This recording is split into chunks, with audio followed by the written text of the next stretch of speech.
Hi there, my name is Nova Williams, Director of Learning Services for the Mercer Island School District. I wanted to offer an alternate option so that you could learn more about our dyslexia screening requirement process via video or audio. So you can choose to listen, or you can choose to watch, or you can choose to do both if you wish.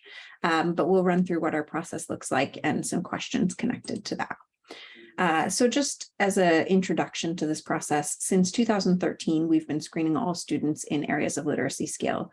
So we screen our students in the areas of phonological awareness, phonemic awareness, rapid naming, letter sound knowledge, lots and lots of other things connected to that, so that we can ensure that our students are able to be proficient readers, writers, and true comprehenders of text. So we've been working really hard in refining that process and making it clear so that teachers know what to do and when to do it to help support the learners in their classrooms.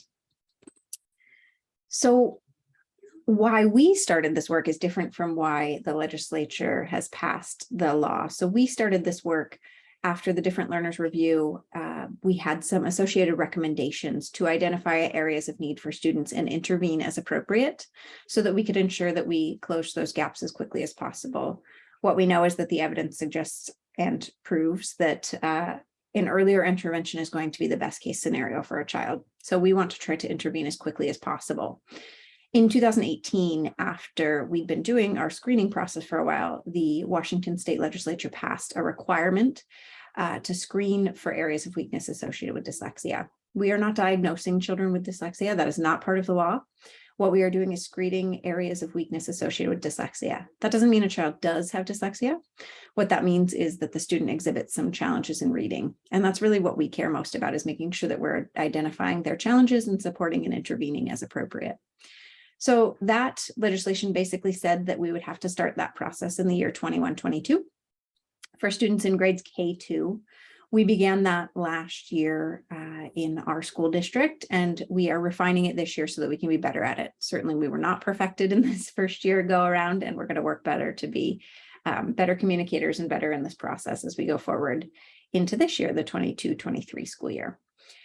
This is not yet a requirement for 3-5. I do anticipate that that will eventually be the case at the state level in talking to some of the groups that have orchestrated the initial legislation. So I believe that that's where we're headed, but we're working on, they don't have a timeline for that just yet.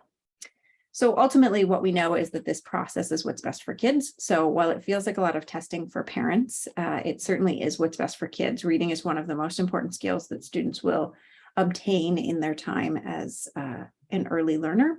And we want to make sure that they don't have any gaps or that they don't get missed really until high school or middle school, because it gets a lot harder to close those gaps at those grades. So what does the process look like for us internally? In the fall, we screen all of our students in K6 for reading skills. While kindergarten is screened, we aren't necessarily formally flagging them for this legal implication in the fall, because kindergartners are just learning how to do school, and they don't necessarily come to us in the place that they are in the winter. So we want to make sure that we are just screening them in that fall process. But in first and second grade, we will screen, and then we'll go through a process of identifying those students who might have some of those areas of weakness and flag those students so that teachers know to intervene and communicate to families as well. In the winter, we will screen our kindergarten students and flag them, similar to that of first and second grade, using different process, but essentially the same idea. And then in first and second grade, we're really just screening and looking for progress and where they are. In the spring, we will screen and finalize our flagging list for submission to OSPI, that's our state agency. And we will put those markers into their Skyward so that we can keep track of their progress as a district as well.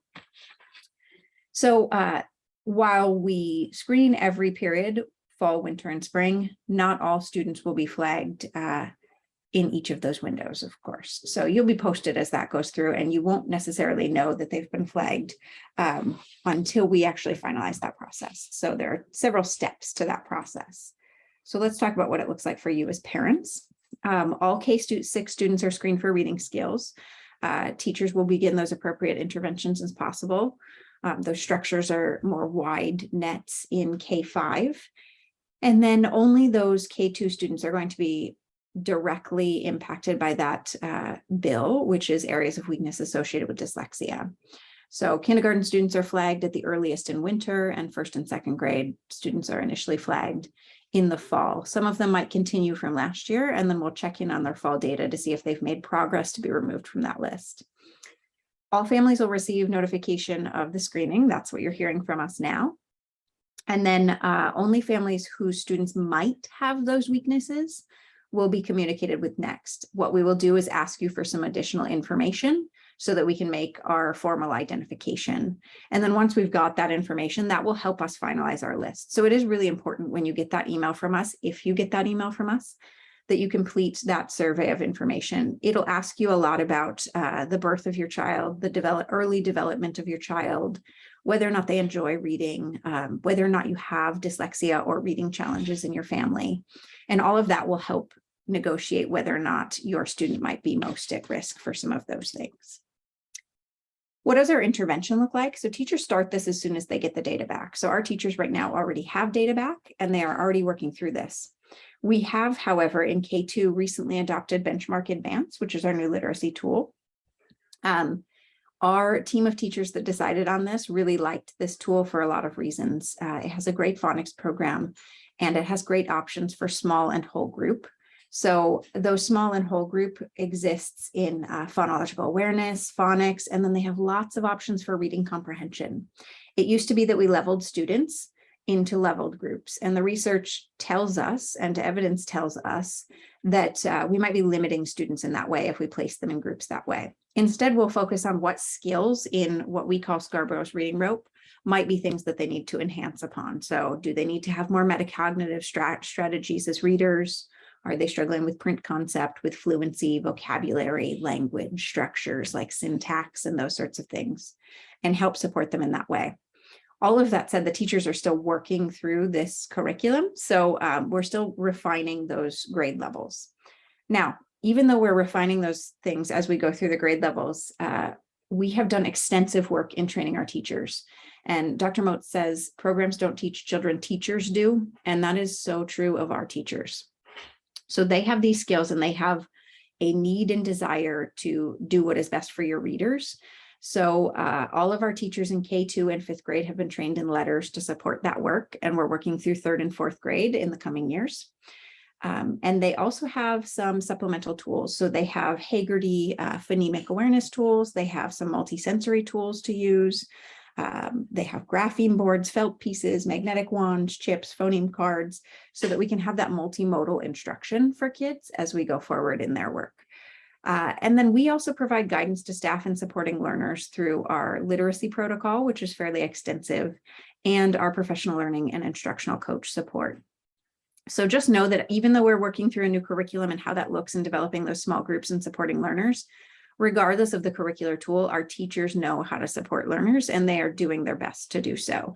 I anticipate that it will not take them long to pick up lots of the strategies and tools for small group and begin supporting our learners even more deeply than they already are. So how do you support your reader at home? This is a question we get asked a lot, is how can we help facilitate this work at home? First and foremost, we don't want you to be the instructor of your children. We also don't necessarily want you to choose to go out and hire someone immediately.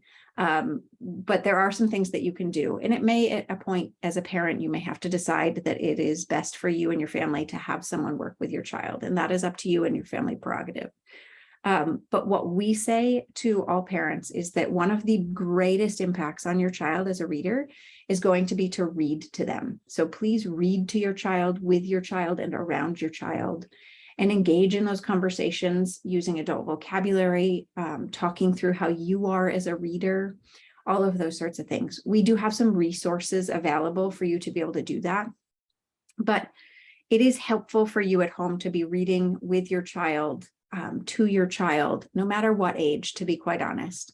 And then just around your child, kids need to see that adults like to read or want to read, even if it's a different type of text, magazine, newspaper, internet, whatever the case is. As adult proficient readers, we engage in text reading all of the time.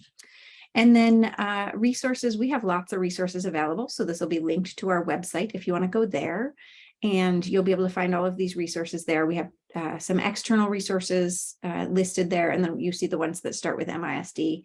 We have some resources available as well connected to our website. So you're certainly welcome to look at those. So what do you do right now? Right now, we're reviewing the data, so you don't need to do anything.